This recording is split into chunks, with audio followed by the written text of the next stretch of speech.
diha. Hi Kap. Makita niyo diha. Ay, agiso. Galon sabi.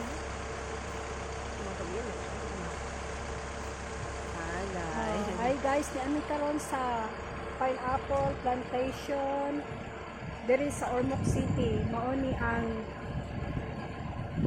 pinagmalaki ng Ormoc kasi matamis na matamis siya guys. Kahit yung Gagmay lang siya. oo, gagmay siya pero wali kayo tamis yung kayo siya.